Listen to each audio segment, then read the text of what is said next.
Begitulah bidalan menusuk ke jiwa anak pertiwi kala mencuit.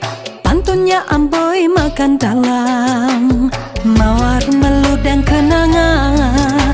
Mengapa kau lihat sama?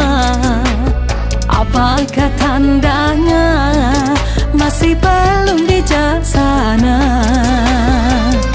Nak syair tak pandai, nak zapin tak gemalai, nak berkias tak menjadi, nak silat tak handal, nak pecah tak bermaya, nak bertempur tak berani. Janganlah begitu weh. Anak pertiwi jangan keliru, kaduk dan sirih dua berbeza. Anak pertiwi jangan begitu, adat lama semua terlupa. Sudah makan pantun, sudah pun minum gurindam, masih tak berjumpa.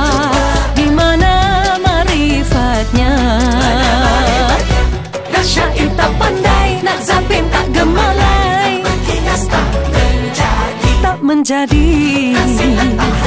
Nak pencak tak bermaya, nak bertempur tak berani. Bajulah kurung, curahnya rincang, hidung tak mancau, pipi tersorong-sorong. Kalau tak fasih cepat hafalkan. Dah kabur ke anak pertiwi, begitulah bidalan menusuk ke jiwa anak pertiwi kalau mencuri. Pantunnya amboi makan dalam, sakitnya bukan sedikit, tertikam menikam menerkam. Jangan cuba lari, berpantang undur sebelum kalah. Bajulah kurung, curahnya rencong, hidung tak mancung, pipi tersorong-sorong. Sama siapkan kalau tak fasih, cepat hafalkan. Nak syair tak pandai, nak zapin tak gemalai, nak berkiah tak menjadi, nak silat tak handai, nak pencak tak bermaya, nak bertempur tak berani.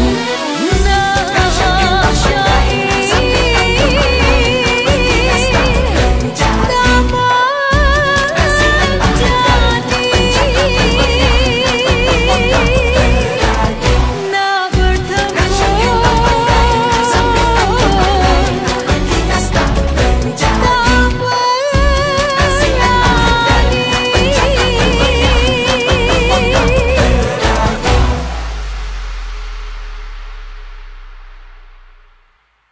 Masih tak berjumpa, di mana marifatnya? Nak syair tak pandai, nak zapin tak gemalai, berkias tak menjadi, tak menjadi.